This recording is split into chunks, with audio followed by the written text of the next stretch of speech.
porque nós chegamos num dos penúltimos passos desse período do Brasil, em que nós reencontramos, depois de esperanças iniciais, de crenças de que o Brasil estaria mudando, chegamos num ponto em que retorna a dúvida de se é o Brasil de hoje um Brasil diferente, ou que começa a ser diferente, ou é o Brasil de sempre, no pior sentido do Brasil de sempre. Já se vê, a partir, por exemplo, da palavra dos militares que hoje se manifestaram, os da ativa, como consequência da manifestação dos militares da reserva, como consequência da reunião do alto comando, hoje eu ouço esses militares da ativa dizerem: estamos atentos ao que está acontecendo. Dos atentos, eu já estou saturado. E dos desatentos também. E é um direito que cada um de nós tem de se saturar com a atenção e a desatenção dos outros. Há um acovardamento geral. Fala-se em regular as mídias sociais. Para quê? Elas já estão mais do que se autorregulando. Elas já estão censurando, elas já estão, por sua conta,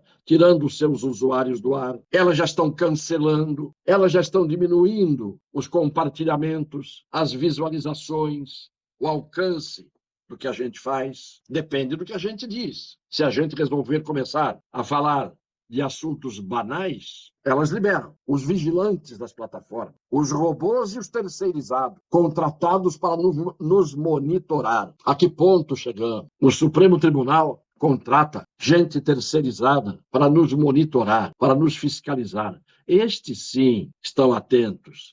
Não os generais da ativa. Então, eu digo que o rebanho, a grande parte do rebanho, continua a ser pastoreada. E pastoreados de uma forma submissa. Esses rebanhos que se deixam tanger, às vezes, por um homem só, por trás do qual há uma legião de forças que se somam para dar a esse homem só o atrevimento, a ousadia e a coragem que, individualmente, os homens sós, que são bravateiros, não têm. Então, o que nós estamos vendo hoje? Algumas poucas pessoas de brio, de coragem, como o caso desta Bárbara Zambaldi de Steffani, que foi a uma sessão do Senado hoje, sessão pública, audiência pública, falar da sua experiência de processada sem processo, de acusada sem saber do quê. Acusação dentro de um processo inexistente, ao qual, obviamente, seus advogados não têm sequer acesso. Estou falando desta pouca vergonha atual, contemporânea, brasileira, existente a partir do STF. E ela hoje foi ao Senado, o senador Girão presidiu a sessão pública, e o que eu notei foi que ali, se houvesse no máximo meia dúzia de senadores, eram muitos os presentes. Senadores, pouquíssimos. Senadores covardes, senadores alienados, alheios, senadores desavergonhados, como é a regra, claro que há as exceções, do Senado da República. E ela, durante 20 minutos, com brilhantismo e coragem, ela deu uma lição de moral, uma lição de dignidade, uma lição de coragem, uma lição de grandeza, de magnitude. Não que ela seja gigantesca, mas é que ela falava a um Senado de nanicos. Quem está ao lado dos nanicos fica maior do que é. Às vezes, a estatura física, a medida em metro e centímetros de um indivíduo, é absolutamente inversamente proporcional à sua estatura moral. Exemplo, Rodrigo Pacheco, alta estatura física, um nanico do ponto de vista moral, presidente do Congresso e do Senado Federal, que já está, como sempre esses calhordas fazem, aparentemente já está em lua de mel com o novo governo. E eu não estou falando agora do novo governo, estou falando dele. Porque fosse qual fosse o novo governo, ele estaria de cócoras diante do futuro presidente da República. Mas ele apostou nas forças conjuntas que resolveram fazer o Brasil regredir ao ponto em que sempre esteve, e do qual talvez quase nunca tenha saído, que é do vandalismo político. Este é o grande problema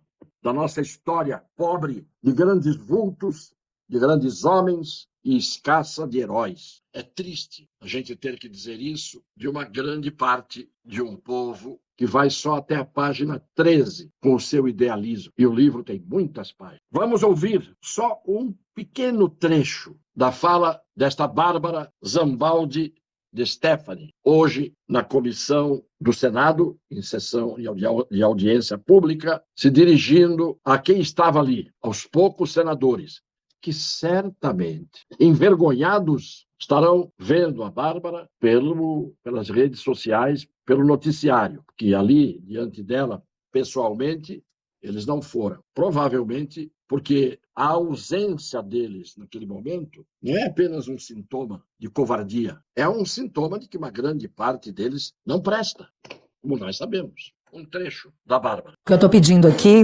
é acesso ao Estado Democrático de Direito e ao devido processo legal que me é garantido pela Constituição, a qual todos nós somos regidos. Eu estou pedindo aqui a notícia, baseada na notícia que saiu nos jornais, onde um juiz determinou que um processo sobre um traficante fosse anulado porque não cumpriu o devido processo legal. Eu estou falando aqui de um bandido corrupto que lesou uma nação inteira e que teve o seu processo anulado porque, teoricamente, não se cumpriu o devido processo legal. Eu estou aqui falando para Vossas Excelências que eu não estou tendo o devido processo legal. Há anos, e não só eu, muitos de nós. Então, o que eu estou pedindo aqui, de forma absurda, é o mesmo direito que a justiça deu para um traficante e para um corrupto condenado. Eu estou pedindo aqui o mínimo. Então, por favor, Senado, por favor, Congresso, parlamentares, socorro. Socorro. Por todas as pessoas que estão na rua, como foi bem dito, elas não sabem mais para quem pedir ou o que pedir. Elas estão desesperadas porque não confiam mais nos representantes que elas elegeram. Por favor, Congresso, senadores, não decepcionem o povo de vocês, seus pares reais, porque vocês não são políticos, vocês estão políticos, vocês são povo. Não preciso dizer mais nada, posso dizer apenas que, em várias oportunidades hoje, ela disse: onde vocês estavam? O que vocês fizeram nas horas críticas? Pode sobrar, evidentemente, para ela, como sempre no Brasil. Pode sobrar para ela, porque enquanto ela estava ali falando, havia gente posando para fotos, água e óleo, juntam-se todos os trastes da política. Termino, como sempre, agradecendo a todos, pedindo que se inscrevam no canal, compartilhem. É isso. Um beijo no coração das pessoas de boa fé.